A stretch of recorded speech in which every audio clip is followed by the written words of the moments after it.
Welcome, hello everyone. Welcome again to another meeting, another opportunity to look deeper into this logic, into this logic of perception, and this logic of perception to begin to restructure our unconscious in order to be able to begin to perceive through universal and inclusive eyes. In the last time we were together, I talked about the first application, the importance of how can I begin to kind of open to my life, and then begin to install this perspective within my own neurology, my own perception, my own biology. How can I begin to embody this information and not just make it information?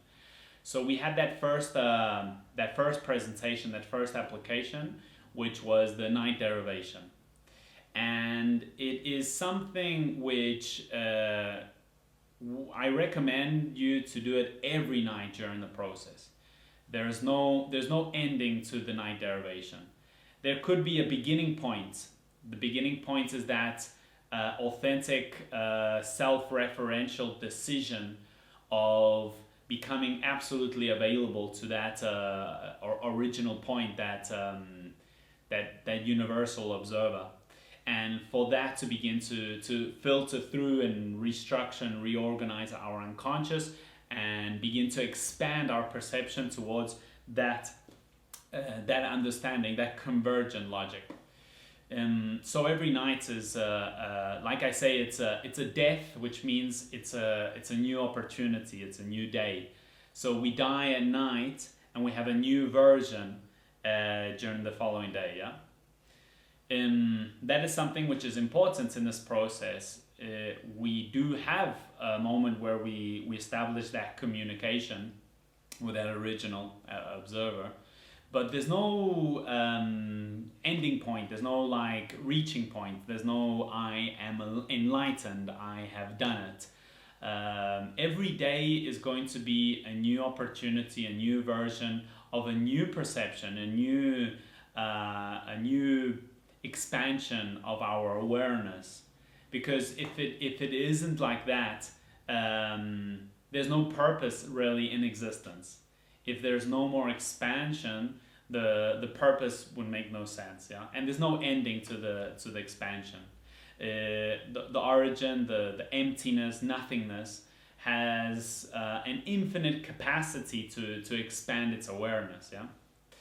So as we are doing that night derivation, as we are derivating the control of our lives, the control of our decisions, the control of our perception, and just becoming empty receptors to become available to what's necessary for our function in space-time. As that process begins and the reordering of our unconscious begins, we are also going to have another application or another tool which is going to be more oriented, more focused on what we could call our daily lives, yeah, our day-to-day lives. Because the night, this is how the quantum physicist Jean-Pierre Garnier-Mallet talks about. The night is what prepares the day. Yeah, the day exists because of the night. The existence exists because of non-existence. So from non-existence, there is where the impulse of existence comes. That's where the origin of existence comes. Yeah. So if the night derivation is that abstract reorganization of our unconscious, what would be the daily derivation? What we are going to call here the daily derivation.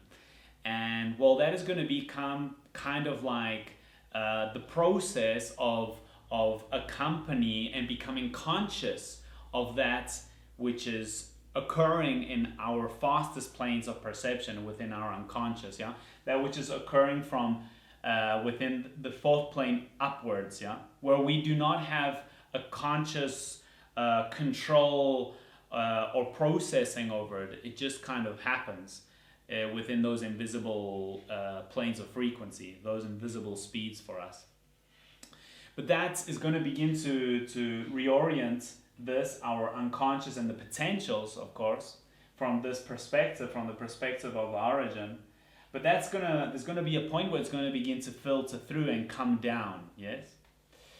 And the daily derivation has its potential and its purpose in the parts of becoming conscious, of becoming aware. And as the conscious aspect, the slow levels of perception, that which occurs from plane 4 downwards, is going to be the living experience of the unfoldment, of the duality. The most important thing to begin to see or look into is what we are going to be call relationship. Relationship is the link between two aspects. That's a relationship.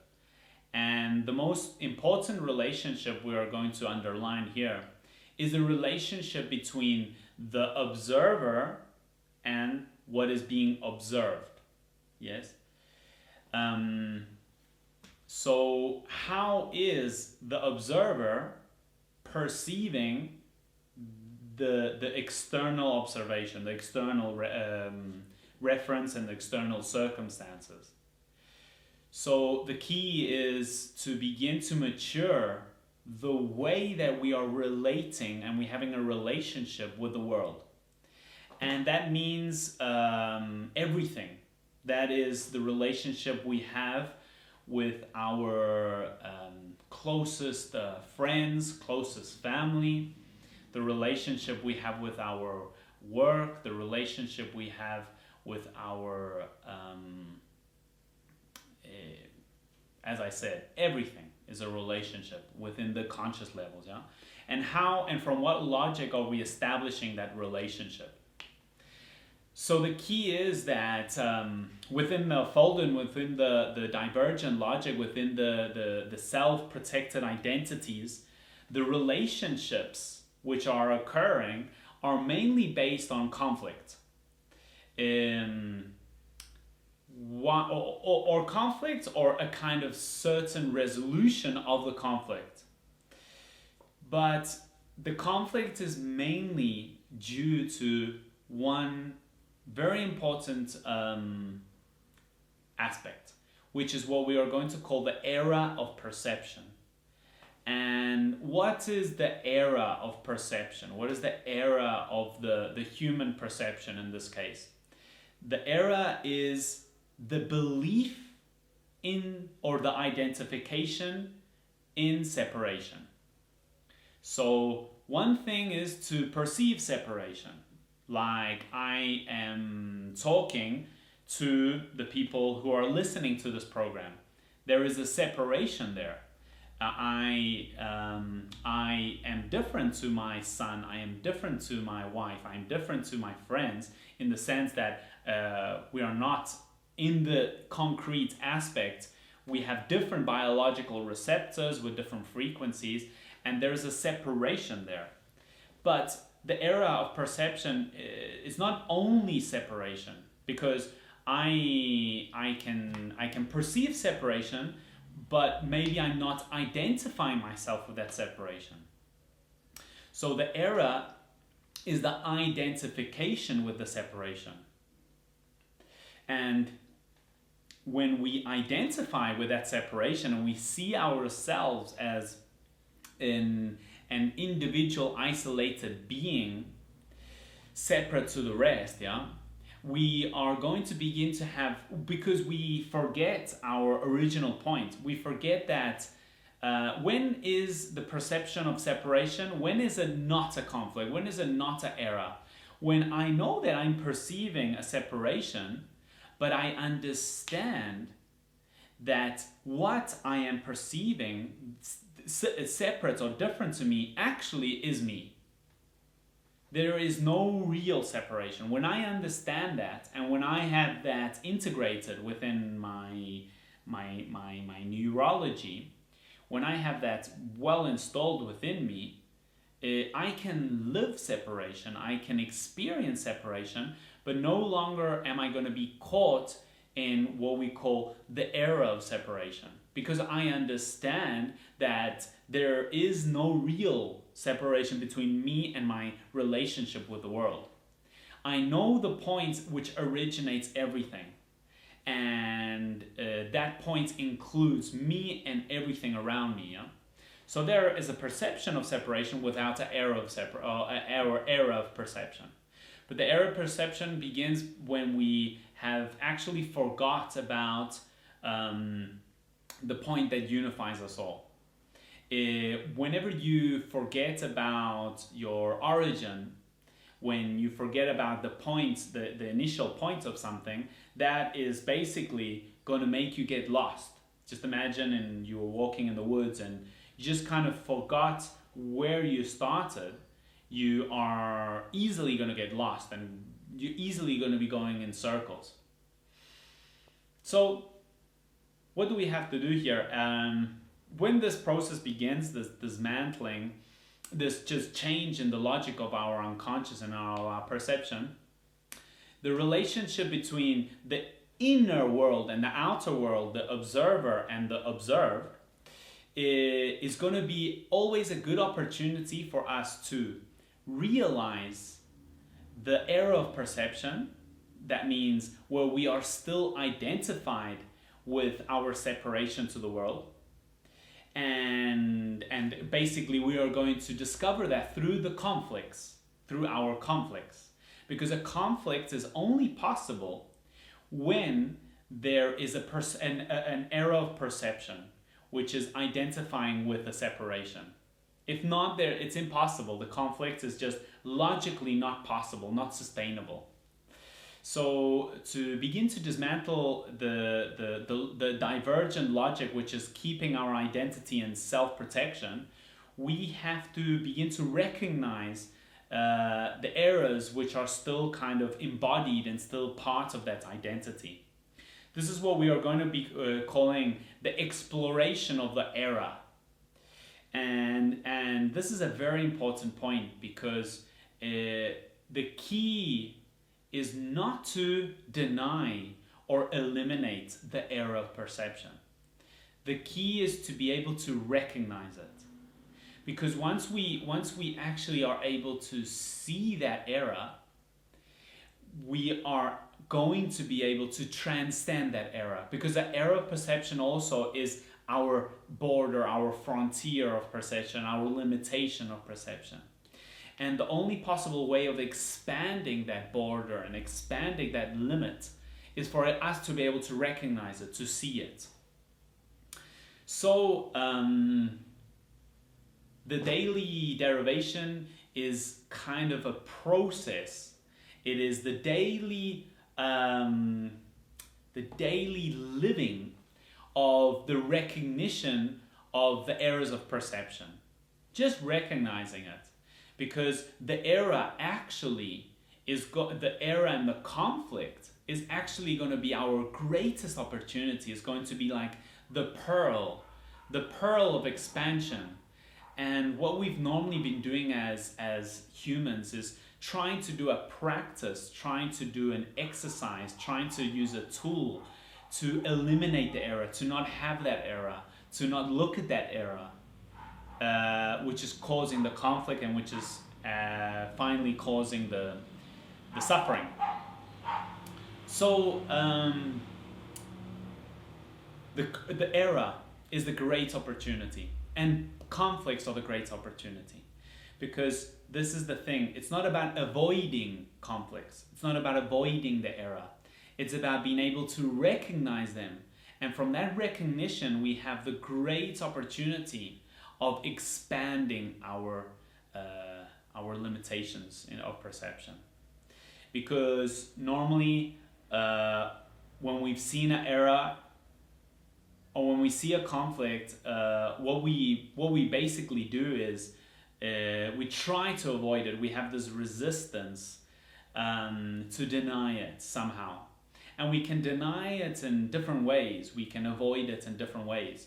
We can deny it by reacting, by following the reactive programming that we have wired in our consciousness.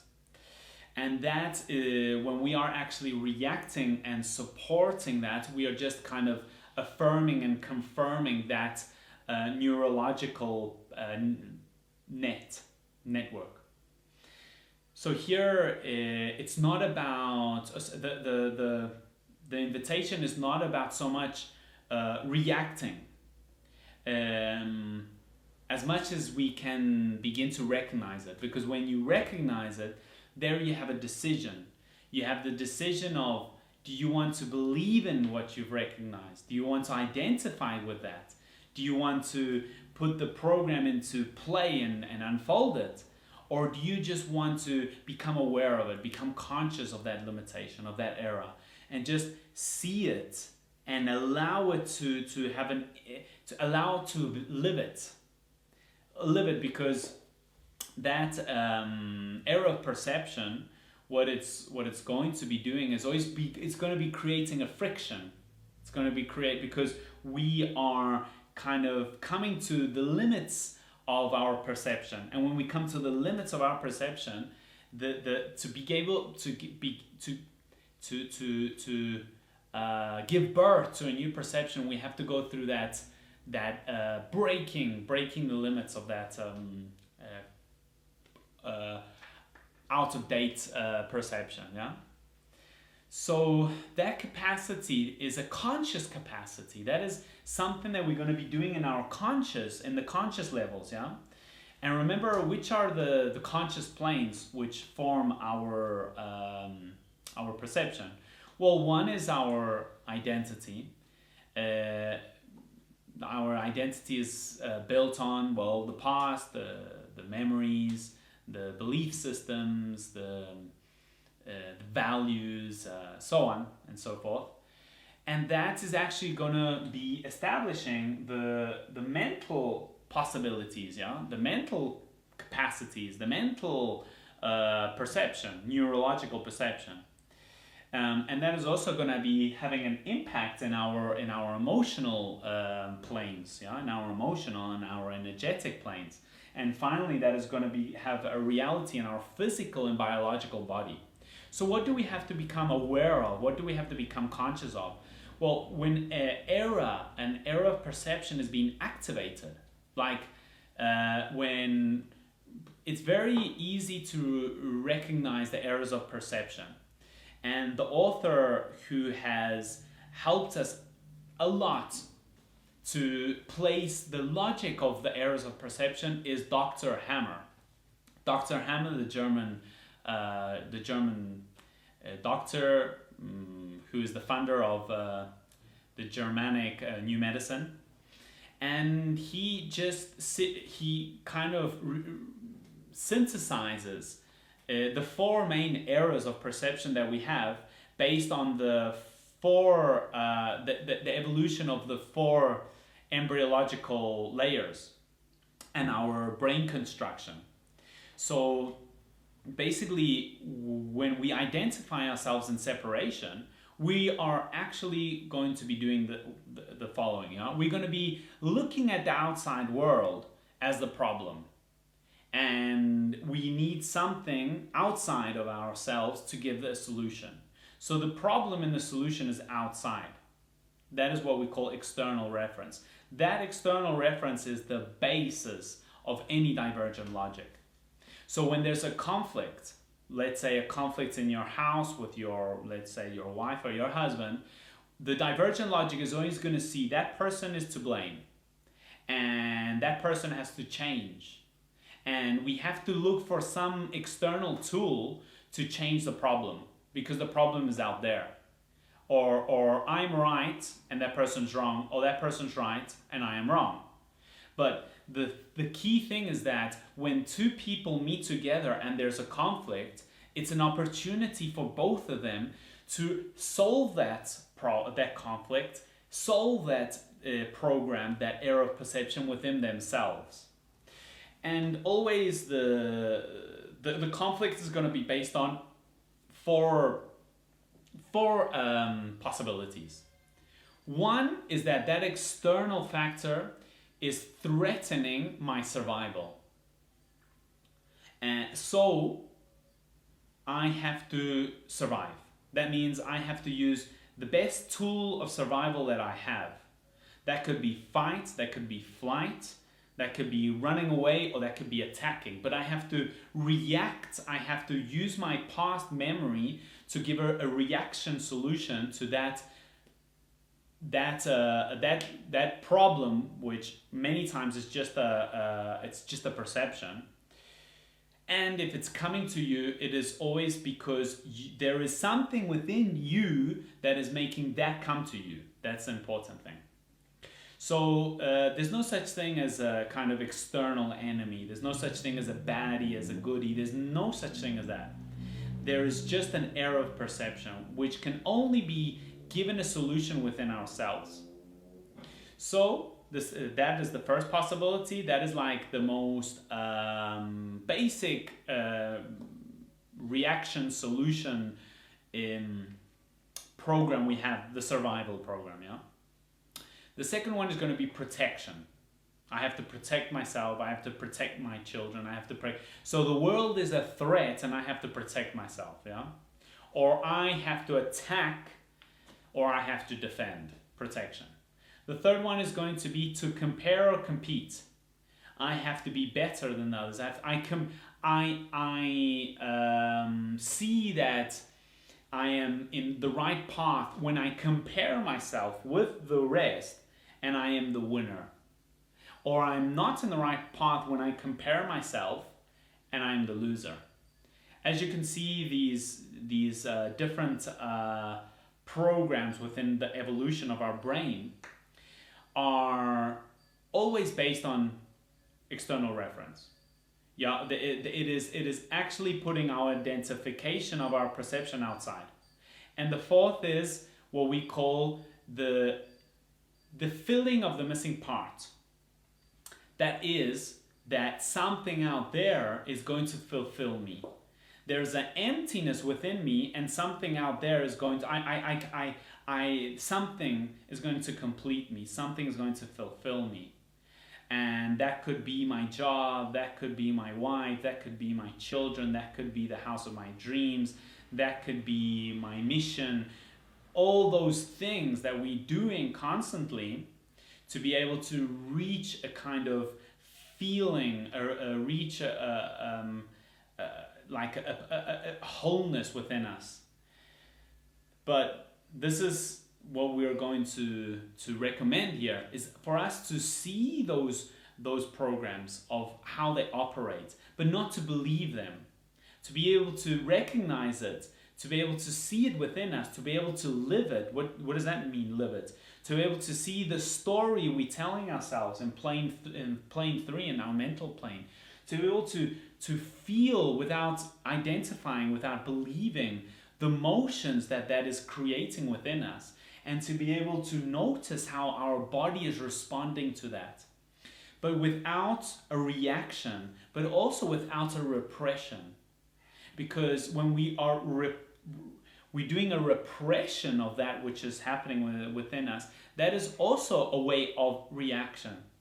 That is also a way of not facing it. What we're talking about here is we are deciding to look straight into the eyes of the logical constructs of our conflicts, of our blind spots, of the pain spots of our identity. We're deciding to not run away from the hurricane. We're deciding to look at it and go straight into it.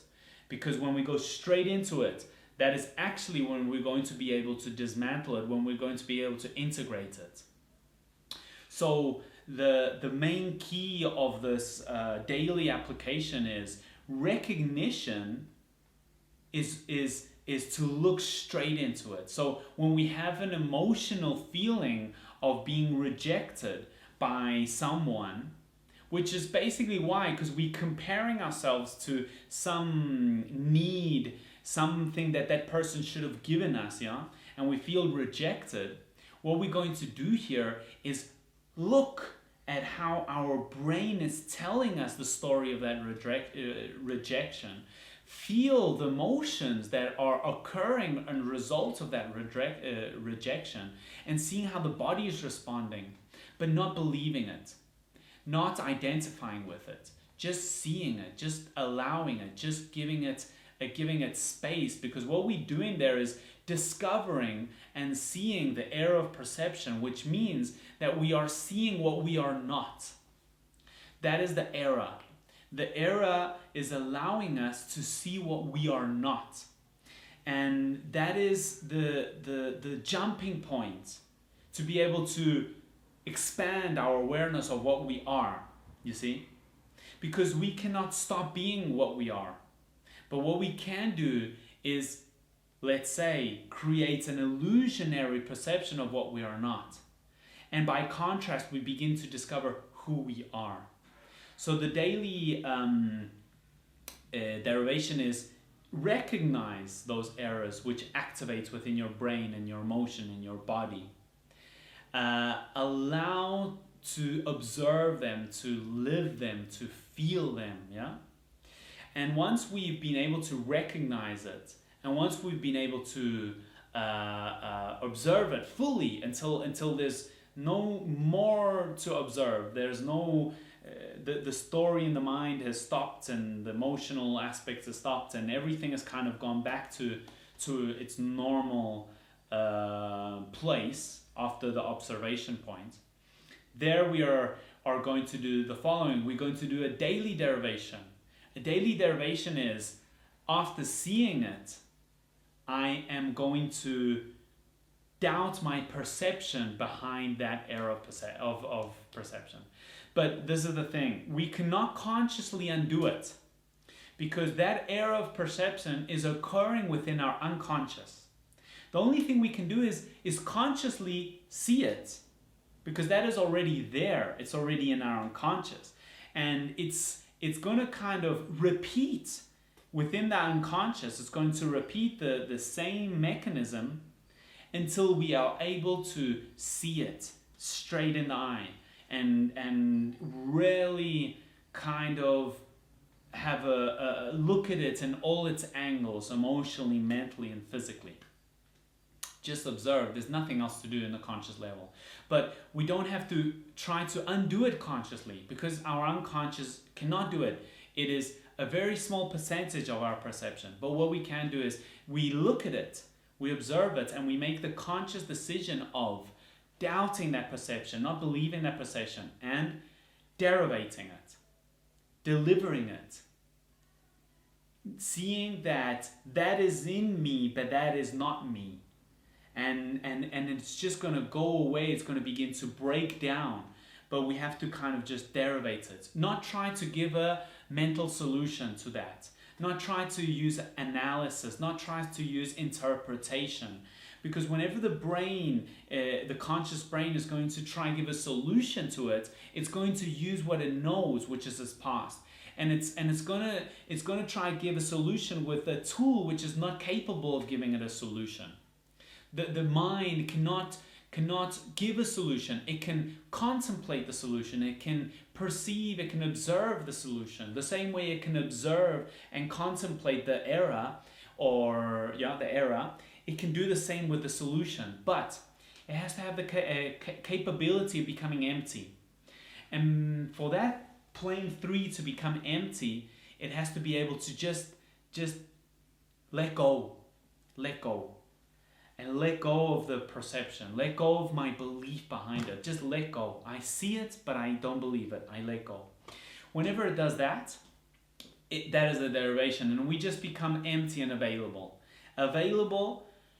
And give space for our unconscious to have space enough to be able to reorder itself. because whenever we derivate, it's like a decision. It's like a conscious decision that we are emitting to the original aspect of ourselves. Yeah, we are saying, look, this is what we are not, and I know that I'm not. So whenever, because what does it want? The original. What does perfection want? Perfection wants to discover what it is through imperfection. This is the unfoldment. Yeah. So let's continue with what we were speaking, and it is this this conscious day-to-day process or derivation, which is allowing us to see how that era operates, that era in our identity, in the unconscious of our identity, and how it's operating. And when we are able to recognize it, when we're able to observe it, to live through it, to allow it, it's kind of like we inform. Let's say that each era we go through, it's a question of the origin. It's a question of, because as I said, something which is perfect, what is it going to be interested in imperfection, and what is not? So each question of imperfection, let's say that we are the vehicle, the opportunity to answer that question. But for that, we have to be able to become conscious of it completely. So normally what we tend to do with errors is not recognize it, we don't want to see it, or we condemn them in ourselves, we become guilty of them. If we see it, we become guilty. And this is actually just inverting the logic, just giving it, putting it the other way around. And it's just kind of welcoming the conflicts, welcoming the errors, because that is going to begin to inform me of what I'm not, to be able to discover who I am. Yeah. That is also going to be the answer to that question, that perfect point, wanting to know what it is through imperfection. Yeah. So this is the great opportunity during the day. It is to become conscious of what we are not, to become conscious of the error of perception, to become conscious of our conflicts, to welcome the conflicts in, not to naturalize the conflicts in our life, but we welcome them in, because behind that conflict there's a potential of growth, of expansion. So the era is going to be the great key. It's normally like, when we're doing these self-development, self-improvement programs or paths, yeah, they would say, not to it is kind of like to clean you from the errors, yeah. Like, don't judge. They would say, don't judge. Well, here the invitation is, don't worry about not judging. Just become conscious of your judgments. You see the difference? So because sometimes we would go in, we would try to control something which is out of our control. Because we would try to consciously control something which is occurring within our unconscious. And it's occurring for a good reason, because it is points for us to be able to perceive consciously. So we would go into a room and we would have this kind of idea of what we should not be, yeah? And we should not judge. But the brain is actually designed, the divergent brain, the human brain at this point in time, is actually designed to compare and to judge. And so we're kind of denying something which is at this moment, it's a natural consequence of our brain, of the type of identity-based brain. So more than don't judge, and doing all that effort not to judge, just be able to become conscious of them. See it, see how you judge, but don't believe it. See how it makes you feel. Just become an empty tube. An empty tube, a 0 point in our conscious is that the 0 points in plane 1 is that which can see the body but is not the body. You see? That 0 points in plane 2 is that which can perceive and observe the emotions, but it's not an emotion. 0 points in plane 3 is that which can perceive the mental dynamics, but it's not that. 0 point in plane 4 can see the identity, but it's not the identity. It is kind of the ambassador of emptiness in our conscious levels. It's the ambassador of plane 7 within these conscious levels. So when I say recognize and observe and see and allow and become empty to it, actually what we're doing is cultivating emptiness. Because when we stop resisting to what is and we just begin to allow it as it is actually going to reorder itself in a way that we could never imagine. We always try, this is completely opposite to try to control, to focus, to do concentration and try to fight with our own mind, to fight with our own emotions, to fight with our own programs. And this is not to fight, it's to become conscious, to become an observer of it. Yeah? And that's it. So the external reality is whatever, this is the duality between observer and the observed, yeah? The inner world and the outer world, is the dynamic of the outer world is going to show us what the observer still cannot see, but it is within it. So the same way that the era of perception is within our unconscious, also the solution to that, the torsion to that, is also within our unconscious. So the problem and the solution is within us. The question and the answer is within us. But we create this game of something outside showing it to me, you know, and actually triggering it for me to become conscious, to be able to see it. So when normally we have a problem with our partner, let's just say that our partner is trying to control us or trying to, you know, dominate us or whatever it is, yeah. The thing is that this opens to not try to see the problem and the solution in the other person. Of course, the other person is going to have their own business, you know, why they are wanting to control another person. That is obviously an error of perception, but that is their business. We have to take care of our business. That is also the recommendation here, to be able to discern what is my business and what are other people's business. Because when I know what my business is, then I can deeply look into it and give a solution to it. But normally we get so exhausted because we try to solve the business of everyone else. Tell them what to do, what to be, how to do this or what to do or whatever it is. We try to control external, yeah? So here's just to see that bothers me, that annoys me. Why is someone trying to control me, yeah? And to be able to look at it. Just look at how the impact it has in our emotional and biological bodies. Because to know where we really at, to know where we really are positioned in our reality, it is our emotions and our body which are going to give us the best diagnose.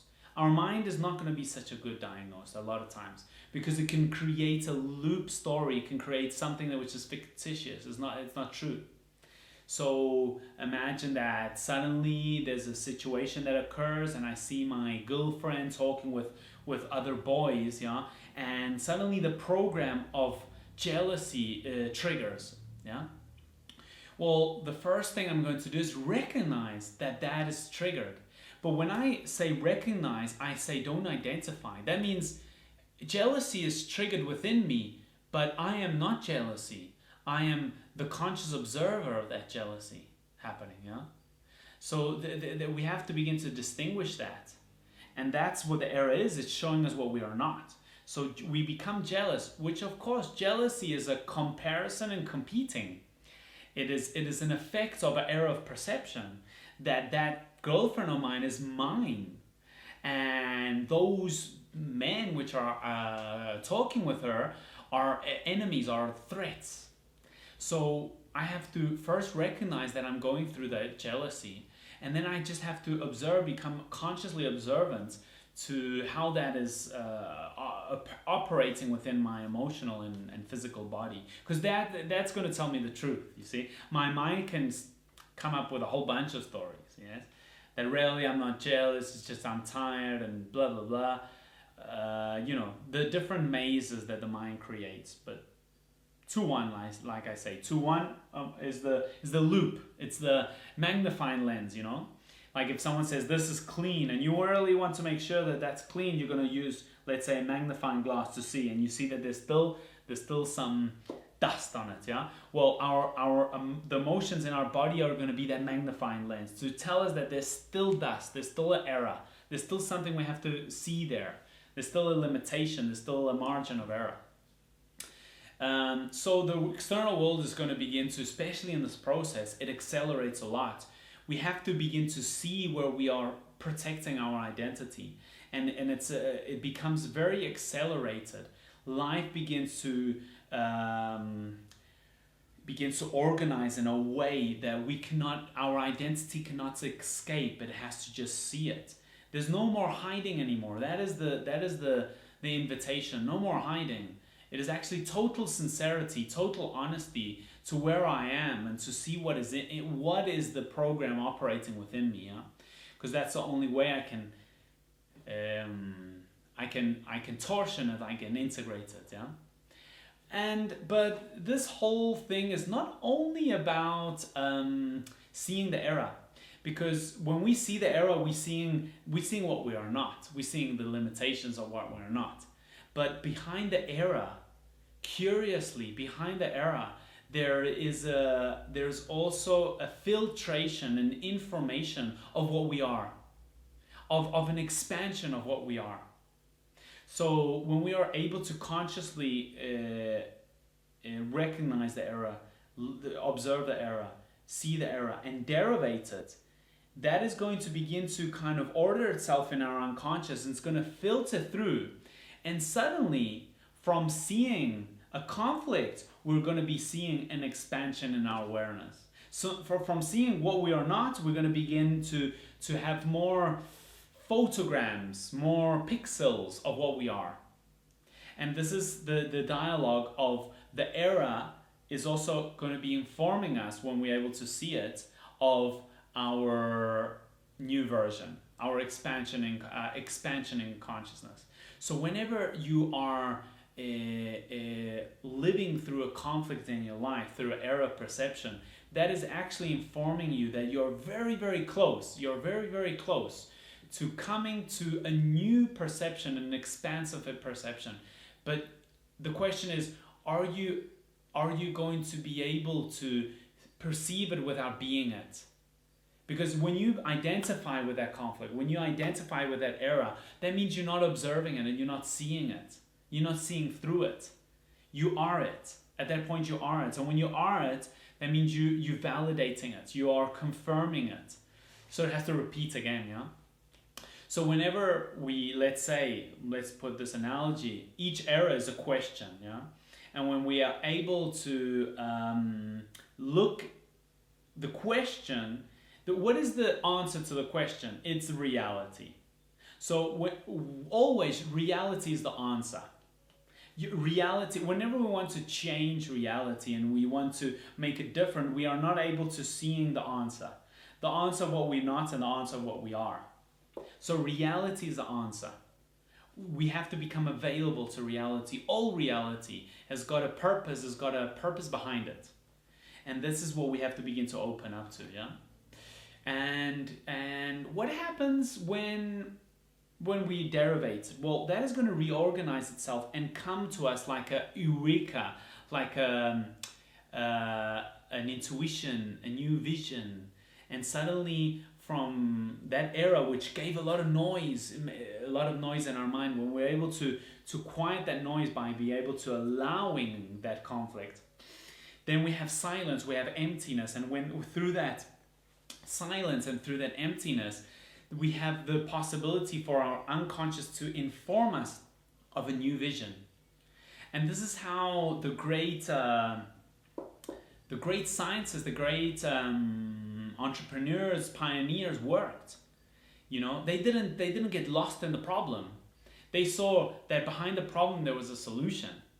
So I remember kind of something they said about Einstein when he couldn't solve an equation whatever it was, he didn't try to, mentally do it, consciously through effort.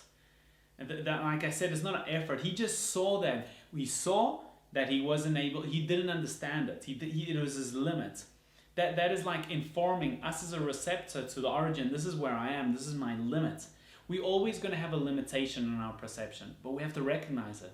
When we recognize it, it's kind of saying, well, this is where I am. This is where I'm stuck.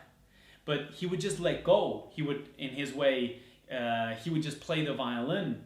He would play the violin to create a space of emptiness, and not a space of mental noise, Because when we try to think the solution, and instead of a conclusion, we come up with a confusion, okay?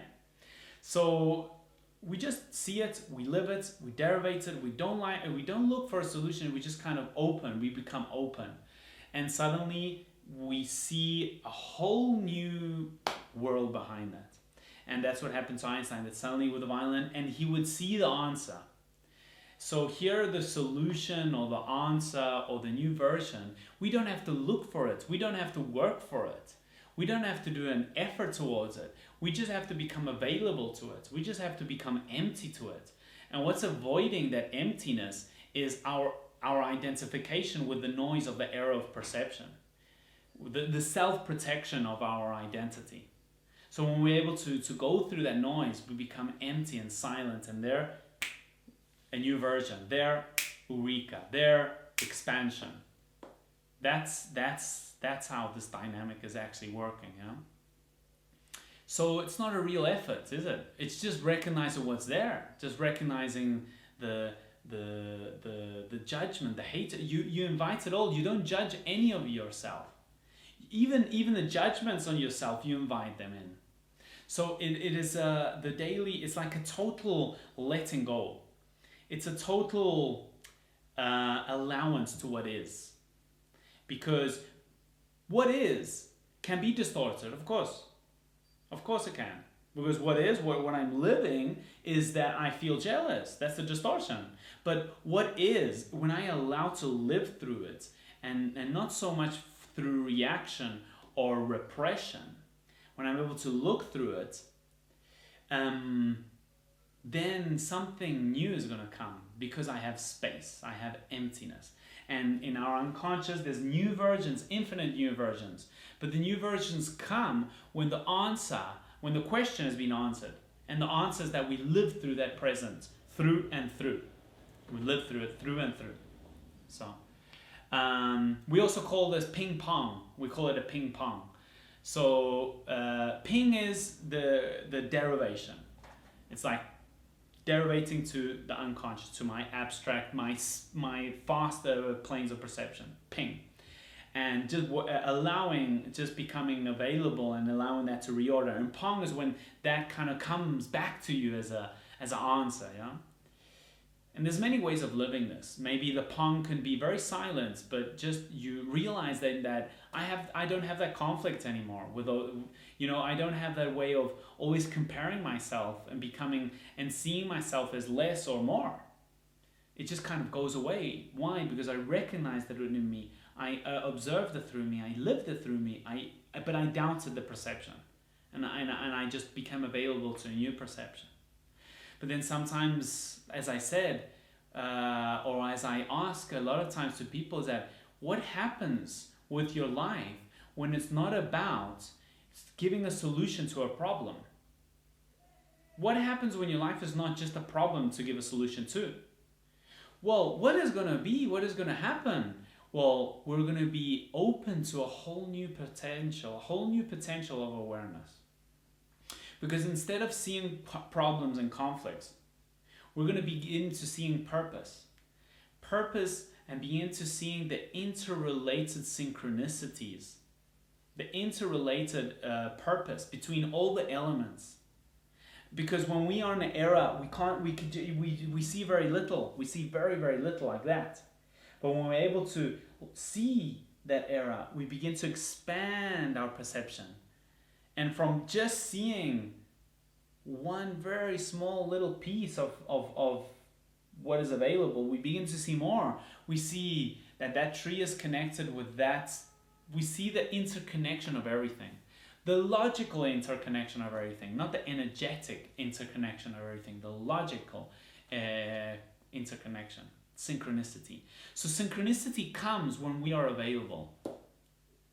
A lot of times synchronicities are the way that the origin is speaking to us somehow, yeah? To put it into a metaphor. But we can see those synchronicities and the intuitions that are telling us our next step. Our next step is always to step on emptiness.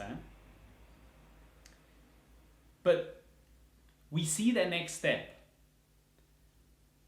when we are able to see the era of the noise.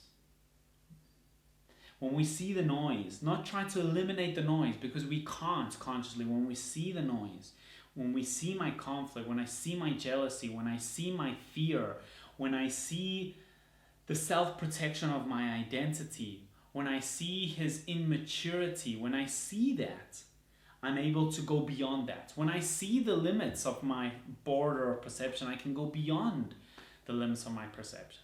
Because one part of the process is undoing the identity, the identity which is still trying to protect itself. And that is a very important part. But another part is the expansion. Because once our identity becomes, let's say, light and it becomes flexible, always the identity is the limitation that defines us, yeah? And what happens when that becomes flexible? When that becomes, well, we begin to expand easier. We don't have to have so much violence, because this is another thing.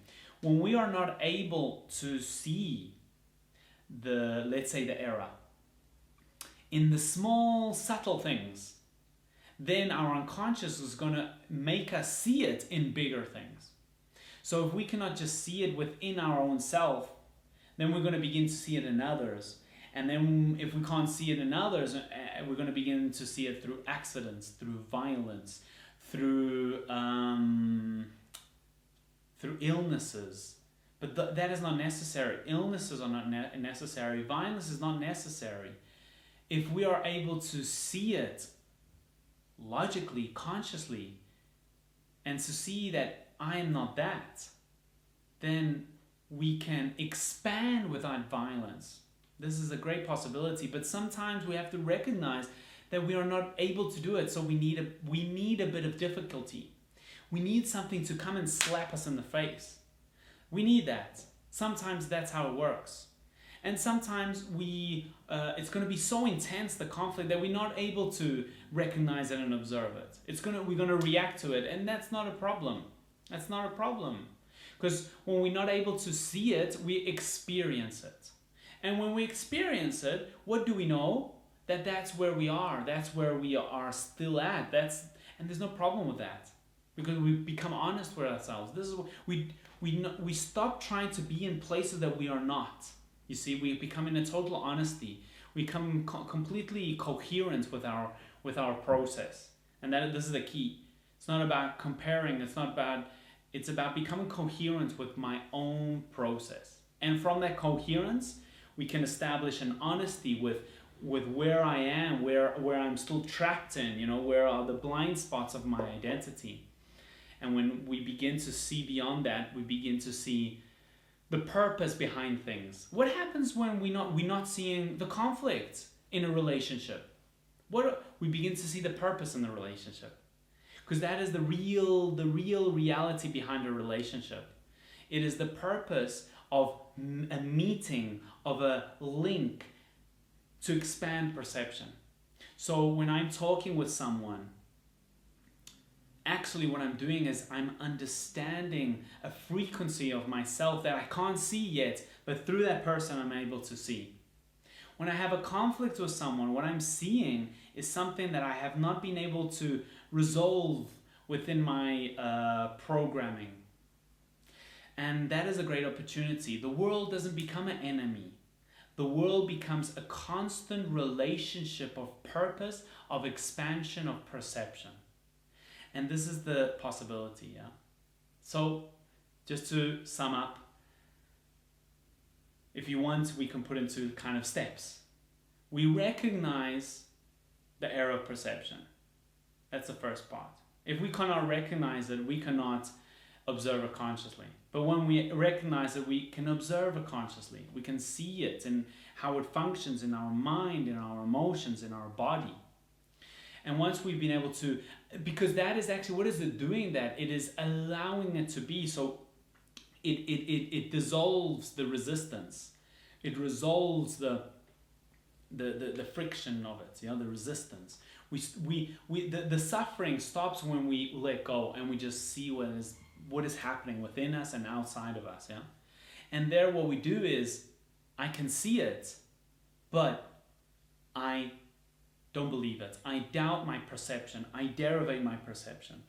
This what I'm seeing, I know that behind this conflict there's a purpose. I know that behind this conflict there's an expansion. I know that behind this conflict there's another perception available. There's another way of seeing at this. There's another way of seeing things. But the only possible way of opening to that is when we don't confirm my own particular opinion, my own particular ways and viewpoints, and just let go. And just let go and become open.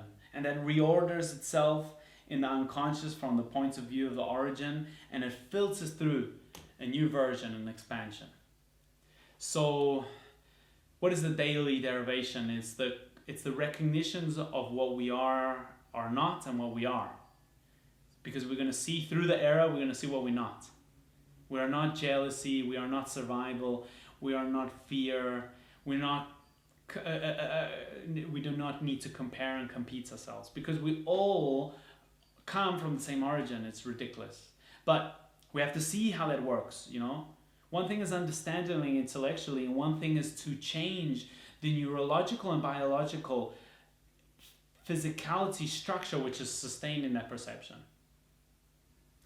And the other thing is to become open to the marvelous new possibilities of the new versions of perception, which are going to show us, instead of the conflict, it's going to show us the purpose behind all relationships, because there's a purpose before each existence. Is a purpose. When we are only seeing the existence point, most probably we're going to have a conflict. But when we're seeing the purpose behind it, it's another story. So in your day-to-day life, whatever you're doing, no matter how simple it is, you're going to meet with a friend to have a coffee. Understand that behind that coffee, that enjoyment of having a coffee with a friend, there is something else going on. There is a whole purpose going on behind that coffee. And if we are able to open to that new vision, we'll begin to see that behind all the little things in life, there is a huge opportunity of perception. Because we can see the universe in our day-to-day life. We can perceive the universe. We can see the universe in the smallest things. So, this is the invitation of the daily derivation. And well, if you have any doubts about this, which I know a lot of people tend to have, well, you're welcome to writing to us, writing to me and clarifying those points, we are going to be continuing in the following programs with other applications. One which is called the observatory. There are two types. That'll be the next program, the observatory, which is a way of integrating this reference system and this logic within our neurology. Because the problem a lot of people have with their neurology, is that they're not capable of opening an empty point. So thanks again, and we'll be meeting in another opportunity.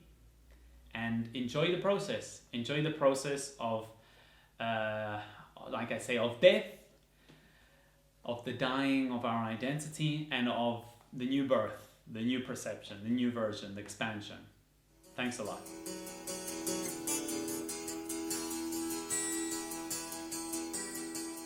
This is Point Origin. Unfolding the Logic of the Universe, broadcasting every Wednesday at 4 p.m. Argentina time, -3 GMT. Join us on Facebook, Point Origin, or get in contact through our email, universalperspective777@gmail.com. Excited to return back to our universal perception.